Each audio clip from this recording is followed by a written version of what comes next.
وباسه مقام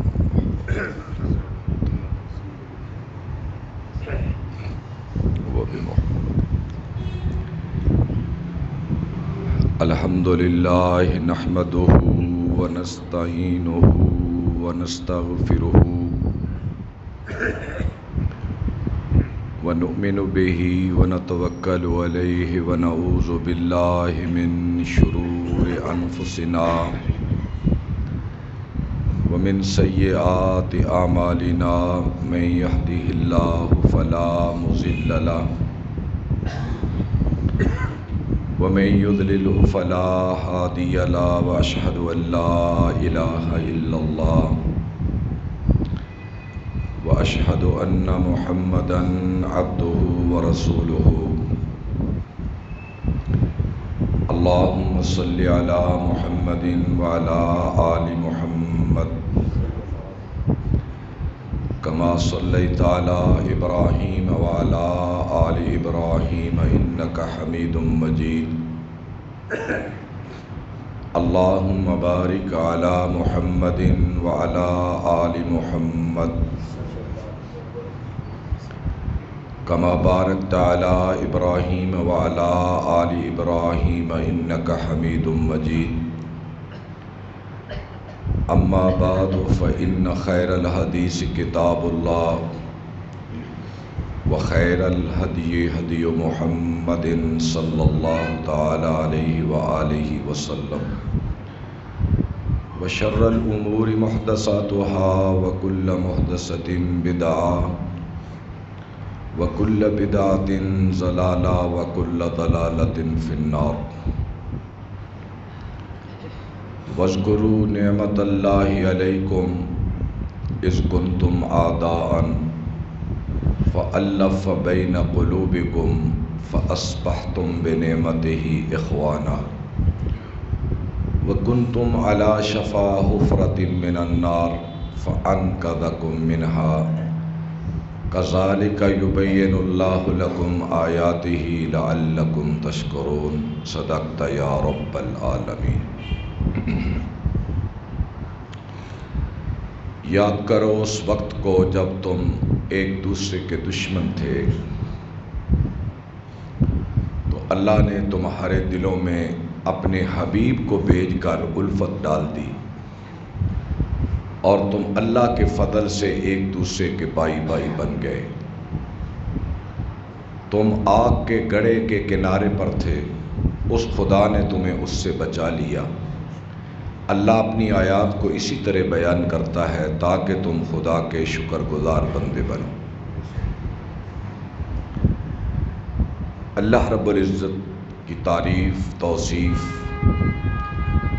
اور حضور نبی کریم صلی اللہ تعالی علیہ وآلہ وسلم کی مبارک ذات پر درود و سلام کے بعد ایسا نہیں ہوتا پکا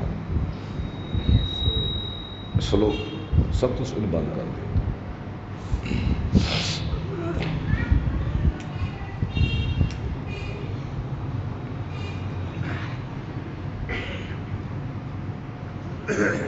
میں اپنی بات کا آغاز وہیں سے کرتا ہوں جہاں پچھلے خطبہ میں نے اپنی بات کو چھوڑا تھا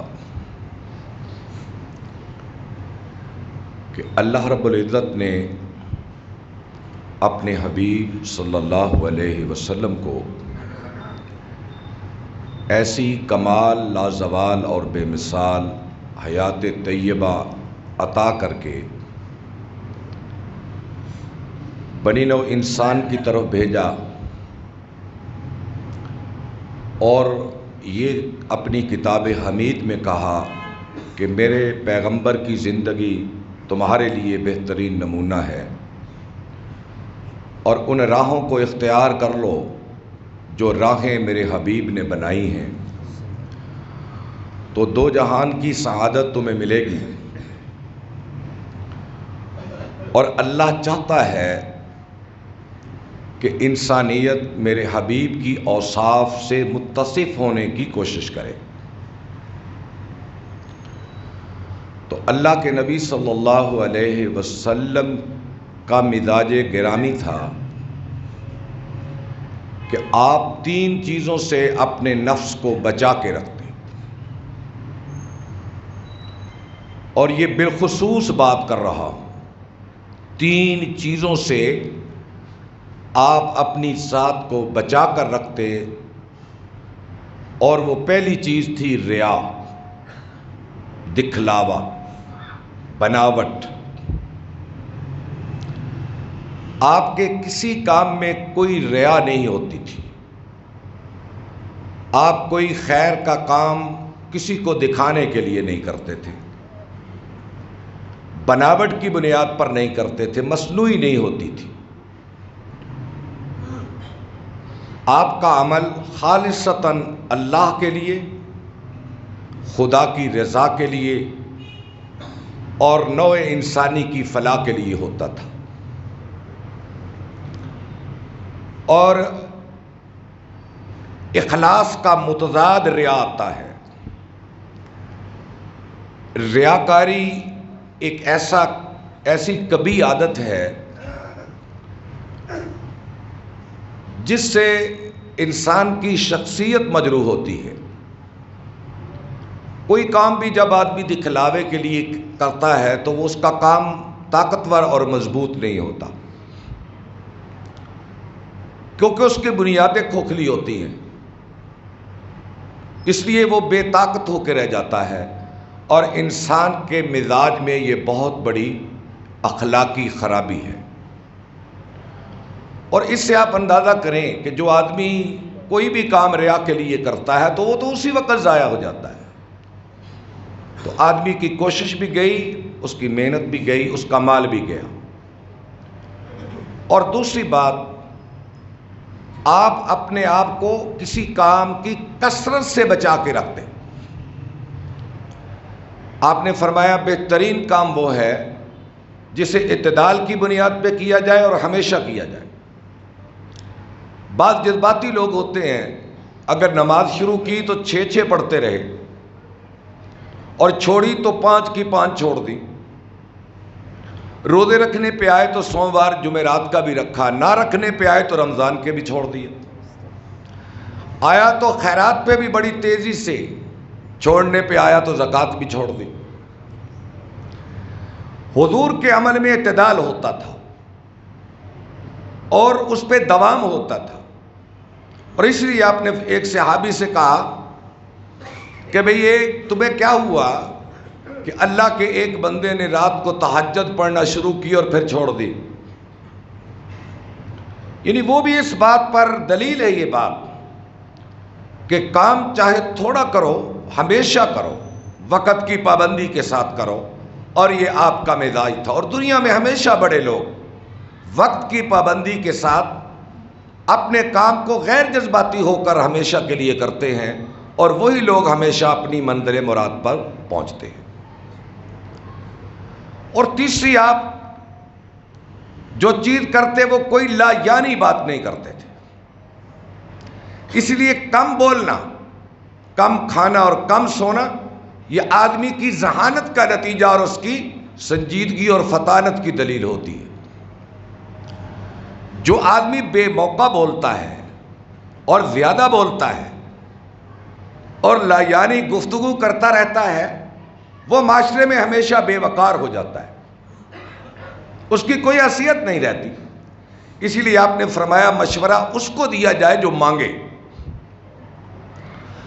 اور اگر آپ مفت اور ہر وقت لوگوں کو مشورے دیتے رہیں گے تو آپ کا مشورہ بھی بے حیثیت ہو جائے گا۔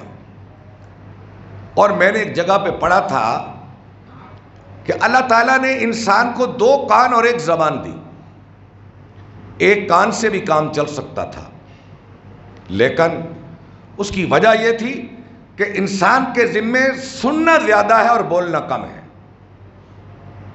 جو آدمی زیادہ سنتا ہے اور کم بولتا ہے، یہ اس کی فطانت کی دلیل ہے، اس کی سنجیدگی کی دلیل ہے، اور اس کے باوقار ہونے کی دلیل ہے۔ اللہ کے نبی صلی اللہ علیہ وسلم کا یہ مزاج تھا، آپ مجلس میں بیٹھتے، آپ کے دائیں بائیں بہت سارے لوگ باتیں کرنے والے ہوتے، اور آپ دیر تک لوگوں کی باتیں سنتے رہتے، اور سننے کے لیے آپ کان جھکا دیتے، اپنا سر ایسے جھکا دیتے، اور وہ لمبی بات کرتا۔ عرب کے بدو وہ ابھی متمدن تو تھے نا، انہیں کہنے سننے اور مجلس کے آداب سے ابھی تو آگاہ تو نہ تھے۔ وہ لمبی بات کرتے، چلا کے بات کرتے، اونچی آواز سے کرتے، بے ترتیبی سے کرتے اور بد تہذیبی سے کرتے۔ لیکن آپ ان کی بات کو سن کر جلد بازی نہ کرتے۔ اگر کسی کی بات جواب دینے کے قابل ہوتی تو آپ اسے مختصر جواب دیتے، اور اگر جواب دینے کے قابل نہ ہوتی تو آپ مسکرا دیتے، یا اس کی جہالت پر مبنی گفتگو ہوتی تو آپ کا رخ انور زرد ہونے لگتا یا سرخ ہونے لگتا۔ بس آپ اسے جھڑک نہ پلاتے تھے کہ تجھے بات کہنا نہیں آتی، کیوں اتنی لمبی بات کر رہے ہو؟ آپ جھڑک نہیں پلاتے تھے، آپ خاموشی سے دیر تک سنتے رہتے اور بڑے اختصار کے ساتھ ایک دو جملوں میں اس کا جواب دے دیتے۔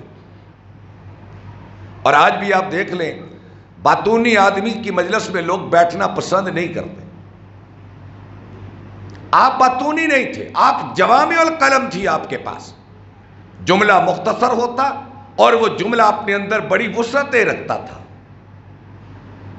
تو اس لیے آپ کوئی لا یعنی بات نہ کرتے، یا تو آپ خیر کی بات کرتے یا چپ رہتے۔ اور آپ نے فرمایا ایک مومن کی شان یہ ہے یا خیر کی بات کہے یا چپ رہے۔ اور بڑے لوگوں کی زندگیوں کا مطالعہ کرے، وہ کہنے کے وقت پر کہتے اور پرزور کہتے، اور وہاں ان کی بات کمزور نہ ہوتی، طاقتور بات کرتے ہو اور تھوڑی بات کرتے۔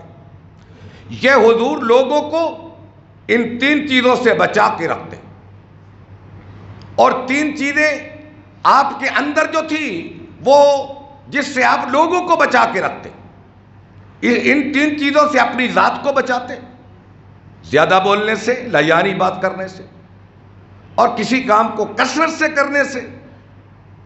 اور اس کے ساتھ ساتھ حضور جو لوگوں کو اپنی ذات سے بچا کر رکھتے، وہ تین باتیں اور تھیں جو آپ کے اخلاق میں صحابہ نے بیان کی ہے۔ آپ کسی کی مذمت نہیں کرتے تھے، کیونکہ آپ رہنما تھے نا، آپ لیڈر تھے۔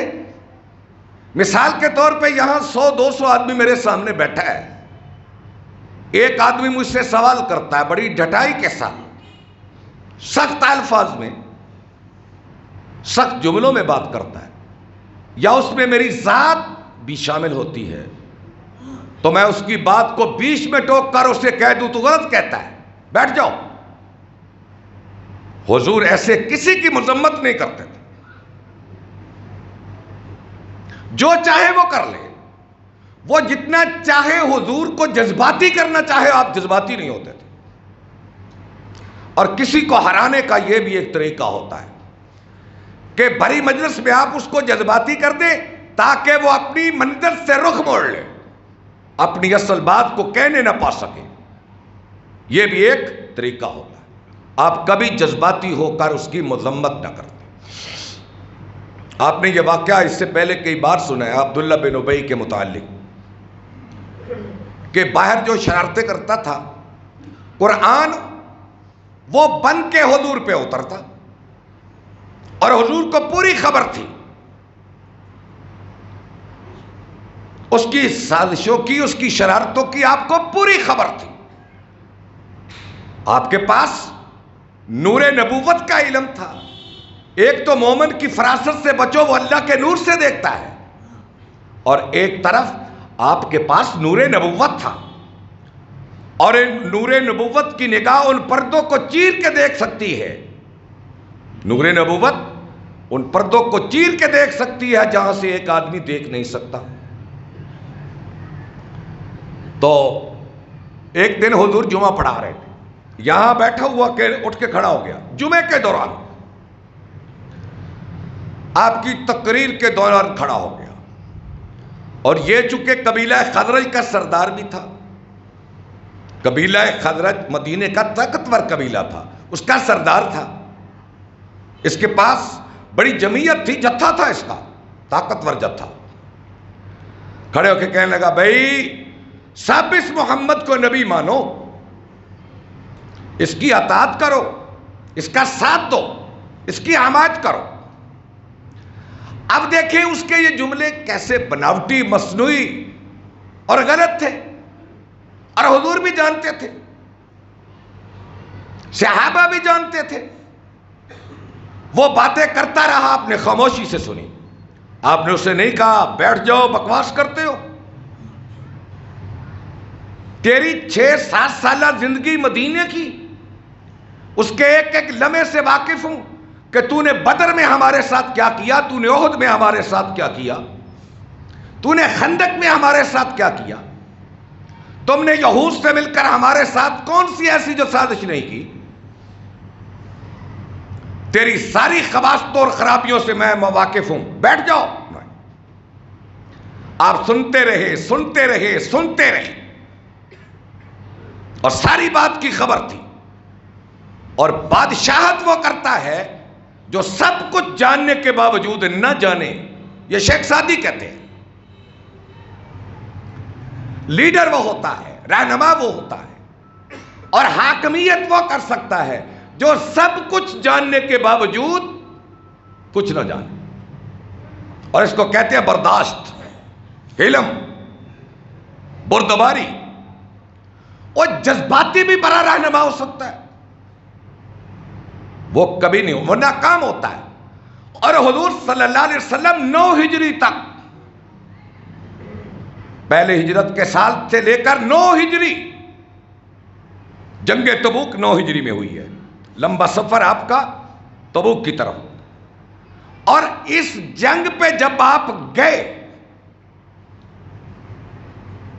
گئے نا، تو پیچھے سے انہوں نے چونکہ مسجد زرار بنا رکھی تھی. آپ نے یہ سنا ہے نا مسجد زرار، آپ کو ساری خبر تھی. وہاں یہ شرارتوں کے انڈے بچے دیتے ہیں اور دیں گے. 9 سال تک یہ تقریباً 300 لوگوں کا جتھا تھا منافقین کا مدینے میں، طاقتور لوگ. اور حضور کے الٹ الٹ نام رکھے تھے انہوں نے. اور قرآن مجید نے کہا ہے نا کہ یہ رائنا نہیں رائینا کہتے تھے. رائینا جس کا معنی ہوتا ہے ہمارے چرواہے. یہ حضور کے الٹ نام رکھتے تھے. اور یہ بھی خبر اللہ نے اپنے حبیب کو قرآن میں دی تھی.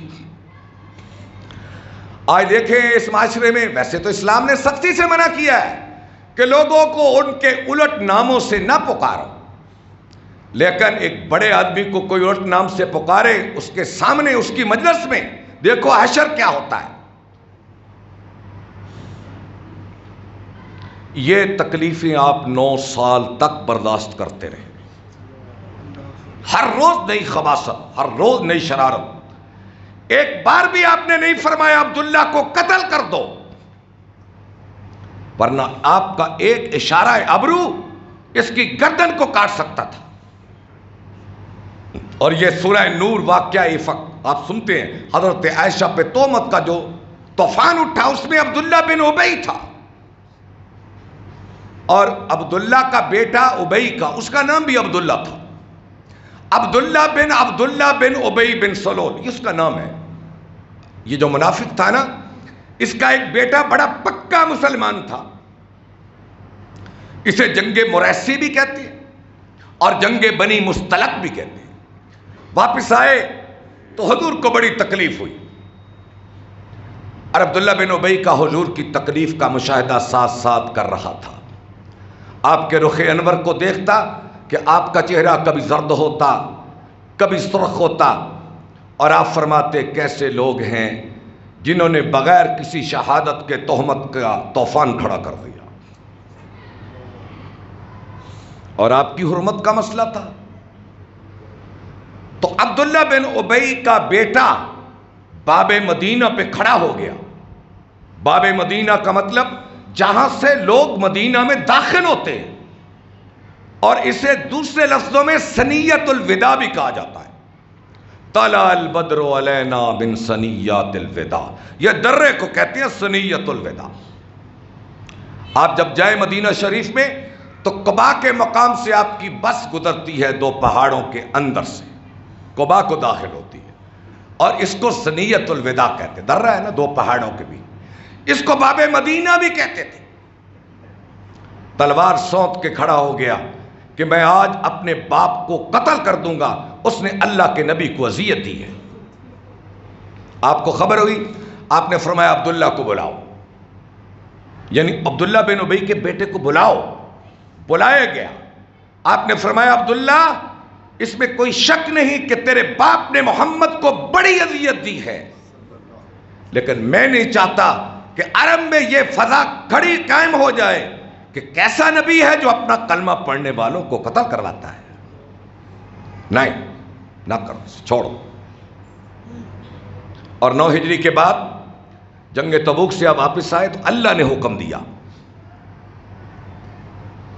اب اللہ کے حکم کے سامنے تو یہ نہیں ہو سکتا کہ حضور ٹال مٹول کرے، اور یہاں یہ جملہ کہوں گا، حضور نے کبھی کسی سے انتقام نہیں لیا، ہاں جہاں میرے اللہ نے حکم دیا کہ اب ان کو نہیں چھوڑنا۔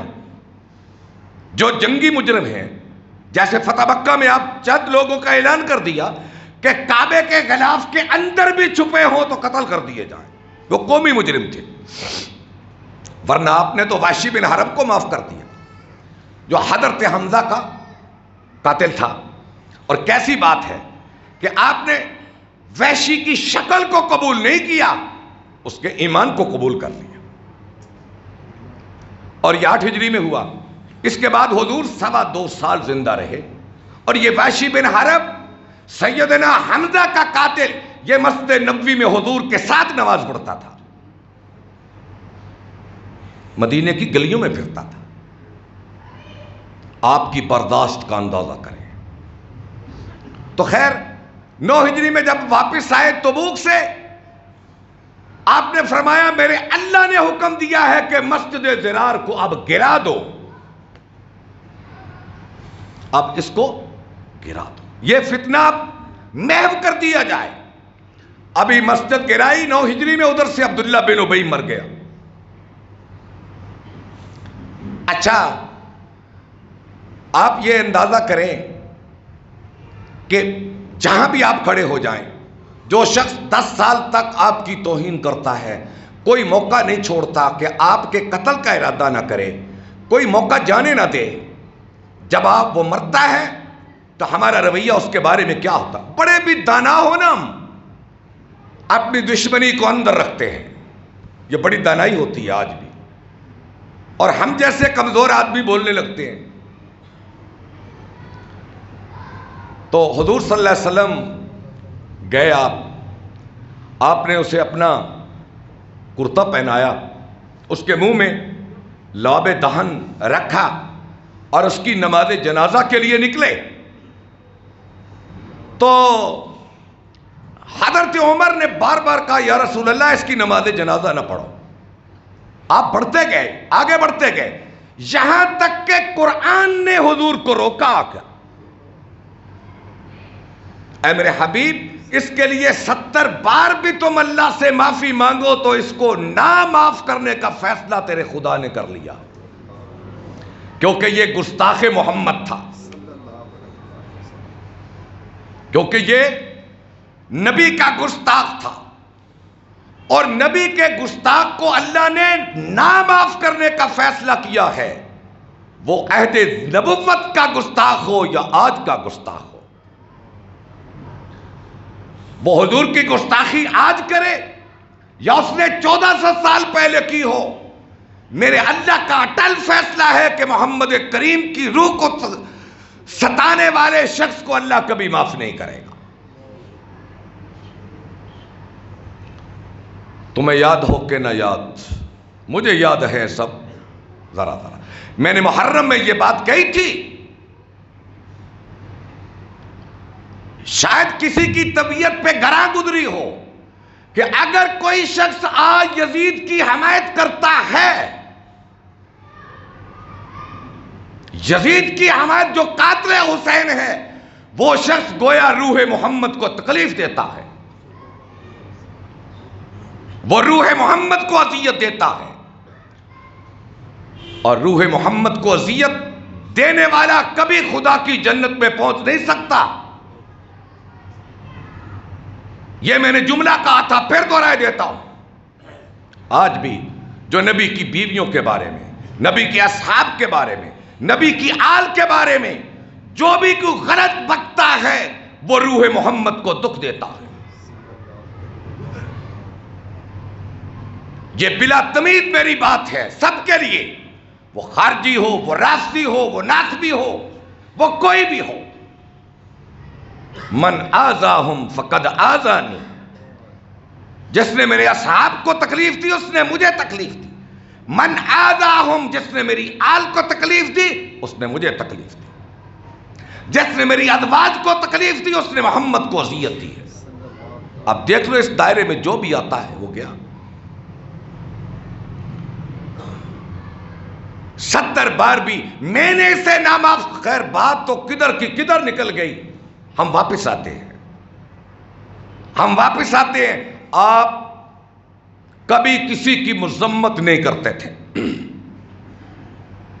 ہاں البتہ اس برائی کو دیکھ کر آپ اجتماعی طور پہ واز فرماتے، چونکہ جب اجتماعی واز ہوتا ہے تو کوئی شخص مخاطب تو نہیں نہ ہوتا، آپ اس برائی کی مذمت کرتے، شخص کی مذمت نہ کرتے۔ اور آپ دیکھ لیں کسی آدمی میں کوئی عیب ہو، آپ اس کی بھری مجلس میں مذمت کر دیں، اس کا عیب اور پکا ہو جاتا ہے، وہ اپنی بات پہ اور ڈٹ جاتا ہے، کبھی اصلاح کی طرف نہیں آئے گا۔ اور اگر آپ اسے تنہائی میں لے جائیں اور اس کو کہیں بھائی تم میرے بھائی ہو مسلمان اور میں تیرے متعلق یہ بات جانتا ہوں، سنی نہیں جانتا ہوں، تو بھائی اصلاح کریں، اللہ آپ کو جزائے خیر دے، وہ ہمیشہ کے لیے ٹھیک ہو جائے گا۔ اور آپ چھوٹی سی حدیث سناتا ہوں، آپ نے فرمایا مومن کا کیا ہے؟ آئینہ، شیشہ نہیں، آئینہ۔ شیشہ اور ہوتا ہے، آئینہ اور ہوتا ہے۔ آئینہ، اس کا کیا مطلب ہے؟ کہ مومن کا آئینہ ہوتا ہے۔ اس کا مطلب یہ، آپ آئینہ دیکھتے ہیں، نہانے کے بعد سر میں تیل ڈالا، آئینہ دیکھا، آئینے نے کیا کیا؟ آئینہ بولا نہیں، اس نے خاموشی سے آپ کے چہرے کے داغ دھبوں کی نشاندہی کر دی۔ آئینے نے کیا کیا؟ خاموشی سے آپ کے چہرے کے داغ دھبوں کی نشاندہی کر دی۔ اور مومن وہ ہوتا ہے جو خاموشی کے ساتھ اپنے بھائی کے عیبوں کی نشاندہی کر دے، بجائے اس کے کہ اس کے عیبوں کو معاشرے میں پھیلائے۔ اچھا بھی میں مثال کے طور پر، کوئی آدمی کسی کا عیب دیکھتا ہے، اسے گھر بلاتا ہے، کھانے پہ پانی پلاتا ہے، اسے باتوں باتوں میں بات سمجھا دیتا ہے، اس کا فائدہ ہے؟ یا میں عیب دیکھ کر چوک میں کہوں کہ فلاں بن فلاں تو سودی کاروبار کرتا ہے، رشوت لیتا ہے، میں کبھی اس کے گھر کا پانی نہیں پیوں گا، یہ بات اسے پہنچے گی تو وہ کیا کرے گا؟ دیکھ لیں، آپ خود حساب لگا لیں۔ تو مومن حضور آئینہ تھے، آپ آئینے کے طور پہ لوگوں کو، اور یہی وجہ ہے کہ جو جتنے بھی گندگی لے کر حضور کے پاس آیا وہ پاکیزگی پا کر جارے و جوارے محمد میں قائم ہو گئے۔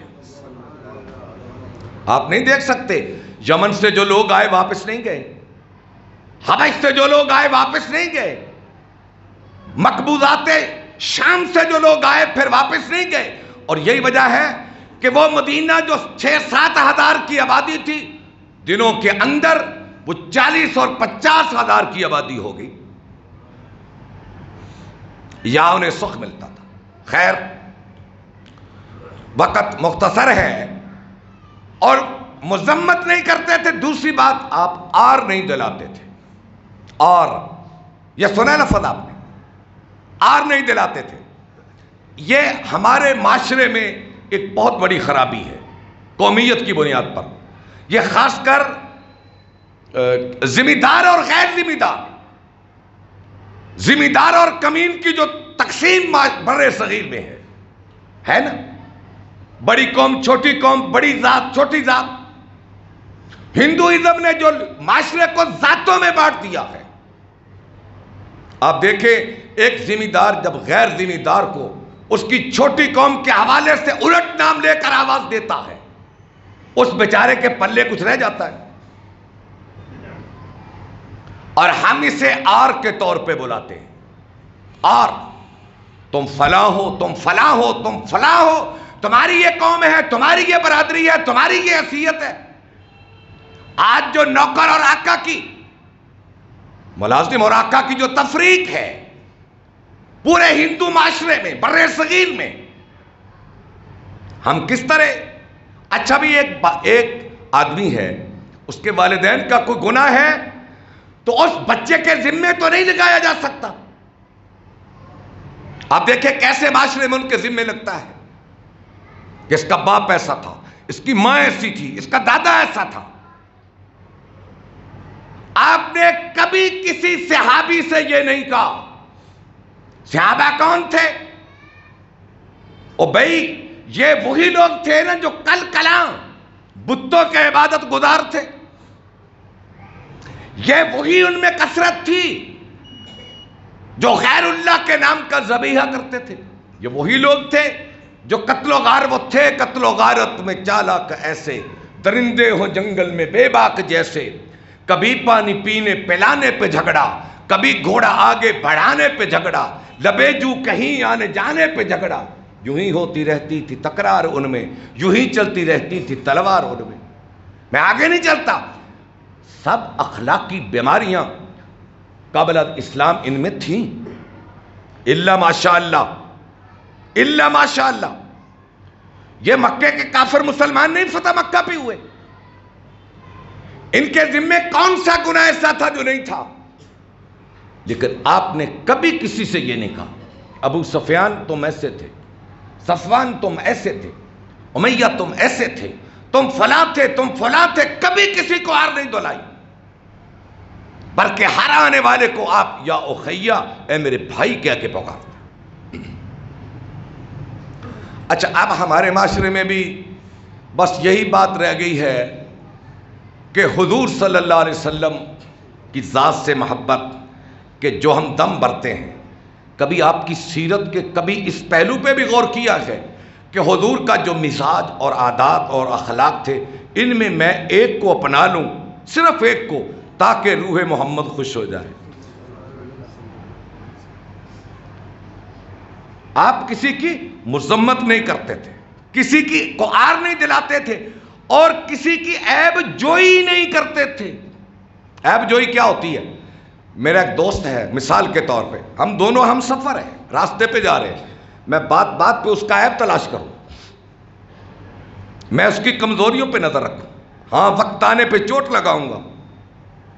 کتنی کمینگی ہے کہ آپ کا ایک دوست ہے، آپ اس کے عیب تلاش کرنے پہ کے در پہ ہیں. اور بھئی اپنے ہم سفروں کے، اپنے دوستوں کے، اپنے بھائیوں کے کی صفات پہ نظر رکھو، عیبوں پہ نہ. عیب سے خالی کون ہے؟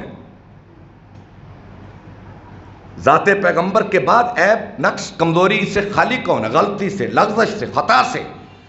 اور کوئی ہاتھ تو کھڑا کرے، امت میں کوئی ہاتھ تو کھڑا کرے جو کبھی بھولا نہیں، جس سے لغزش نہیں ہوئی، جس سے خطا نہیں ہوئی. میں نے ایک بار چھوٹی سی بات کہی تھی، یہ اہل سنت کا مسلک ہے کہ انبیاء کے بعد اللہ نے ابو بکر کو فضیلت دی ہے. انبیاء کے بعد ابو بکر کو اللہ نے فضیلت دی ہے. لیکن ابو بکر کی ایک لغزش کو خدا نے قرآن میں بیان کیا ہے. منہ چھوٹا ہے، بات بڑی کہہ گیا. جن لوگوں نے حضرت عائشہ پہ الزام لگایا تھا نا، ان میں ایک حضرت ابو بکر کا عزیز تھا اور غریب تھا، مستہ، نام سنا مستہ. تو وہ ان کی غائبانہ مدد کرتے تھے، ہر ماہانہ مشاعرہ تھا ان کا. جب وہ الزام لگانے والوں میں آ گیا نا تو حضرت ابوبکر صدیق نے اس کا جو وظیفہ لگایا تھا وہ بند کر دیا. قرآن اترا وَلَا يَأْتَلِ أُولُو الْفَضْلِ مِنْكُمْ وَالسَّعَةِ، اے ابو بکر یہ تیری شان نہیں تھی جو تو نے کیا ہے، یعنی جو تو نے اس کا مشاعرہ بند کیا نا، یہ تیری شان نہیں تھی. یعنی اللہ کو یہ ناپسند آئی بات. تو ابو بکر سے بھی کوئی بات ہو سکتی ہے جو خدا کو ناپسند ہو. میں اور آپ کیا ہے؟ اور بھئی دنیا میں کوئی ہاتھ نہیں کھڑا کر سکتا انبیاء کے بعد جس سے لغزش کا امکان نہ ہو. تم کس لیے عیب تلاش کرتے ہو؟ پہلے دیکھ لو. اپنی آنکھ کا شتیر ہمیں نظر نہیں آتا، اوروں کے تنکے نظر آتے. اللہ سے دعا ہے، میں یہاں سے اپنی بات کا آغاز کروں گا آئندہ جمعے. اللہ تعالی ہمارے احوال، اعمال، اخلاق کی اصلاح فرمائے. وآخر دعوانا